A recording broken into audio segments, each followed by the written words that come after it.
He's been asleep most of the afternoon. Barely lifts his head when the mail arrives. Doesn't bother with the squirrel at the window.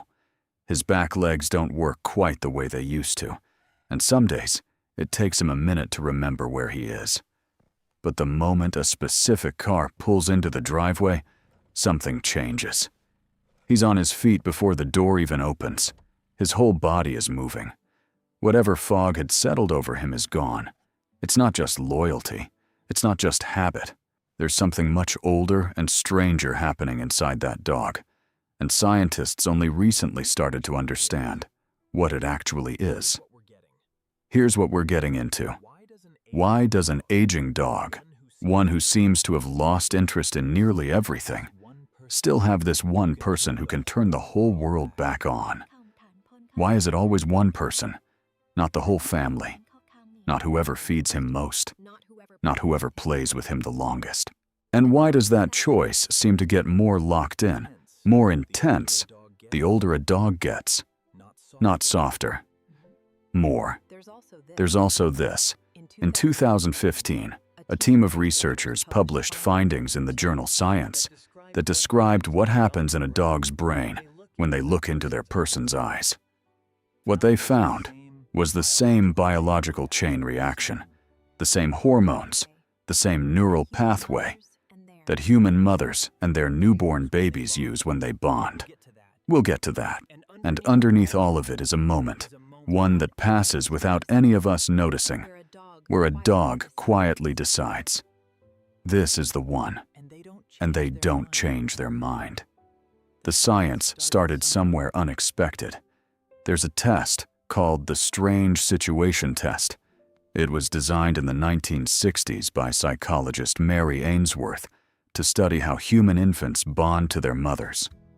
The setup is simple. You put a baby in a room with their caregiver. A stranger enters.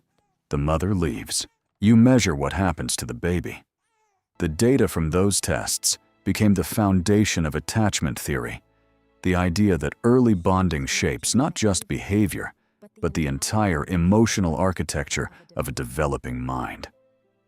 In the 1990s, a Hungarian researcher named József Topol asked what seems, in hindsight, like an obvious question. What if you ran that same test with a dog? Not a human infant, not a mother, but a dog and their owner. What he found shook the field. Dogs behaved almost identically to human infants. With their person present, they explored the room confidently. When the owner left, stress indicators spiked. When the stranger tried to comfort them, it barely helped. When the owner returned, the dog calmed almost immediately. The bond had the structure, the function, and the biological signature of a parent-child attachment. Not a training relationship, not a food reward system. An attachment. That's a strange thing to sit with, because dogs are not our children. We didn't give birth to them. There is no obvious evolutionary reason this should work the way it does. And yet, there it was, showing up in the data, consistently, across study after study. Now, the natural assumption most people make is that a dog bonds to whoever takes care of them, whoever fills the bowl, whoever holds the leash most often, whoever gives the most attention. And early in a dog's life, that proximity does matter. The socialization window between roughly 7 and 12 weeks is when a dog's brain is most open to forming the deep attachments that tend to last. What happens in that window sticks. But old dogs complicate that picture, because by the time a dog is 10, 11, 12 years old, the calculus is different. The data on aging dogs shows that the emotional response to the chosen person doesn't fade. It sharpens. The world gets smaller, and one person becomes the center of it. And that person isn't always who you'd expect. It's often not the most active one, not the one who plays the most, not even necessarily the one who has been there the longest. It tends to be the most predictable one, the most stable, the one whose mood doesn't spike and drop, whose voice stays level, whose presence feels the same on a bad day as a good day. Dogs track all of this. They've been doing it for roughly 15,000 years of living alongside us, and they're very good at it.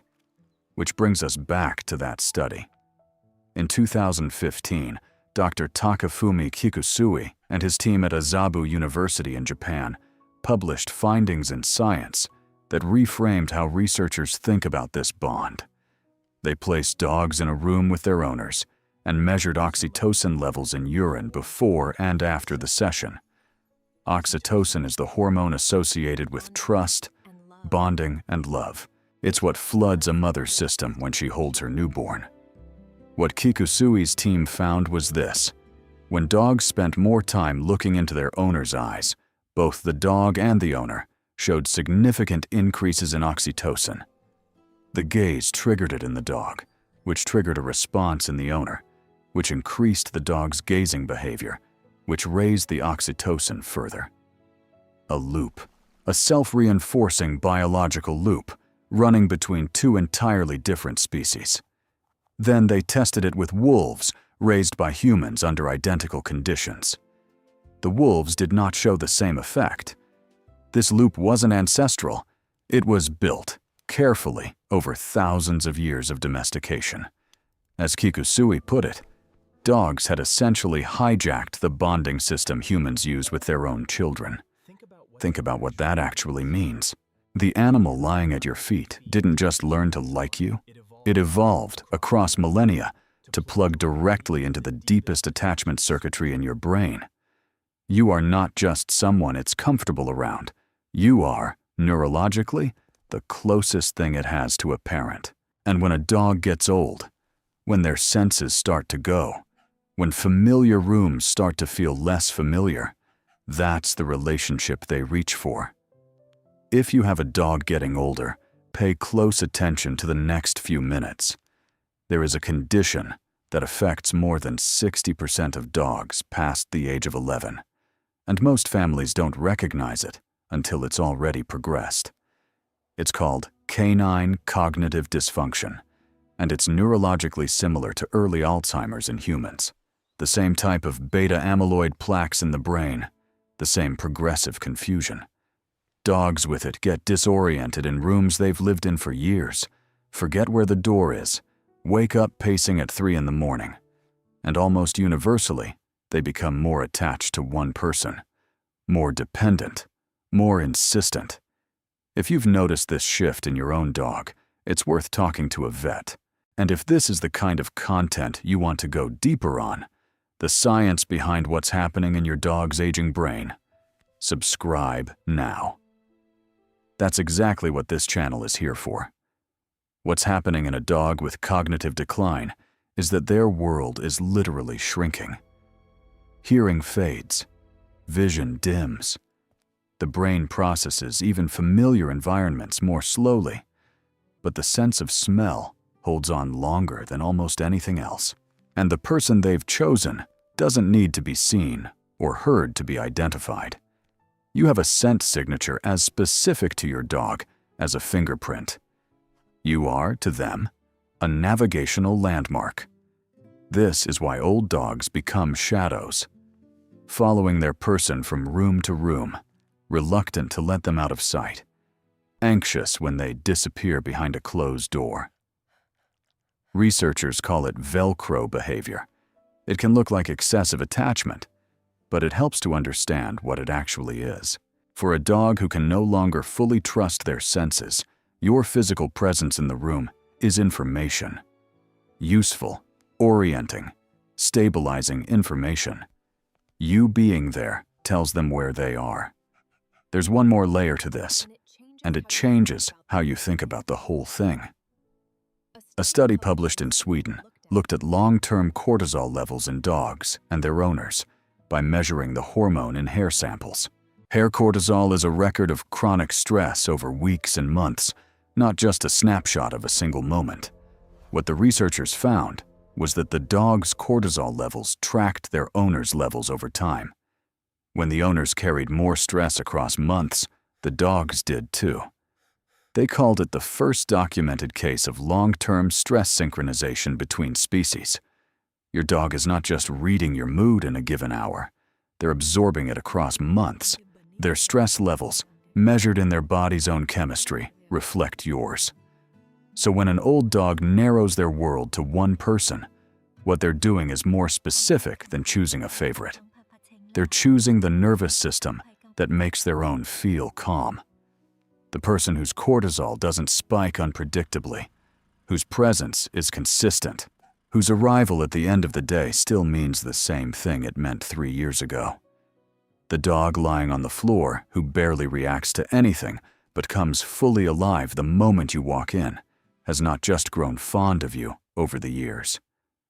Through thousands of small moments that neither of you kept track of, they measured the stability of your presence, felt the chemistry of being near you, and made a quiet decision that you are where safety is. That's not a small thing to be to an animal. It might be the most honest kind of trust there is. Not trust built on promises or grand gestures, but on the simple, repeated fact of showing up and being the same. That's what they were looking for all along, and that's what they found in you.